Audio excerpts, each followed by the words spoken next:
Сәлем баршаңызға. Бүгін ең дәмді әрі жұмсақ пирог дайындаймыз. Егер сіз пісірудің дәмін әлде қайда нәзік етіп жасағыңыз келсе, ендеше дәл осы рецептпен жасаңыз.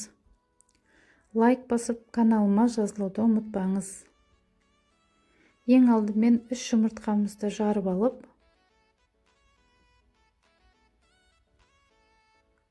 үстінен 1 шай қасық ванилинімізді қосамыз.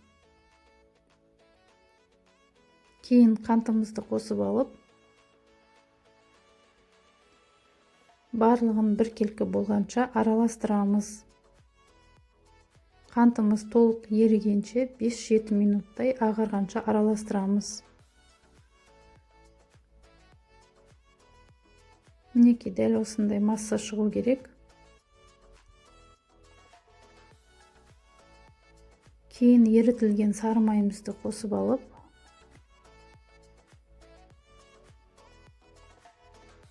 үстінен бөлме температурасындағы тұрған айранымызды қосамыз.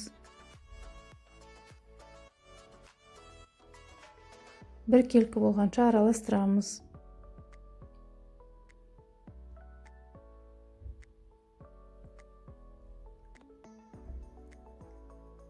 Кейін ұнымызды күштен өткізіп,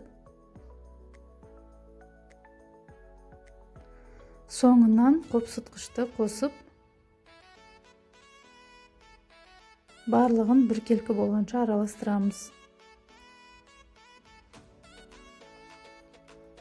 Масса сұйық қаймақ секілді шығу керек.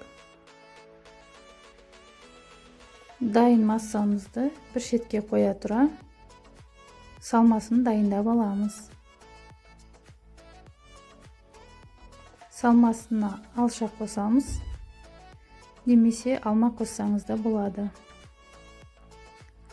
Алшаны ортасынан бөліп, видеодағыдай етіп турап аламыз.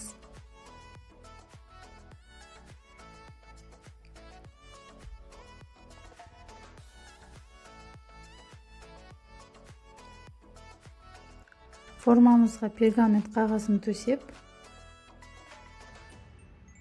ең астыңғы бетіне алшамызды осылай қойып шығамыз.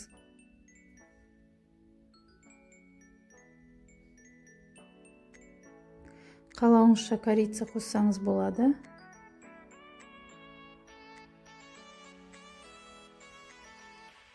Үстіңгі бетіне дайын массамызды құйып шығамыз.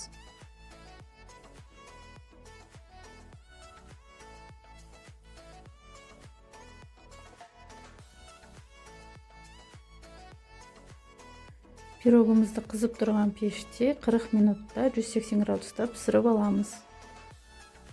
Мінекей пирогымыз дайын. Күлделі пирогтарды дайындауға уақыт жоқ кезде осы рецепт сізге көмектеседі.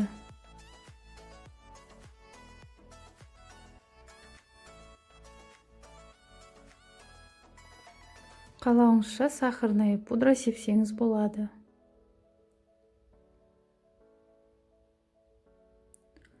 Ең дәмді әрі оңай дайындалатын жеңіл пирог.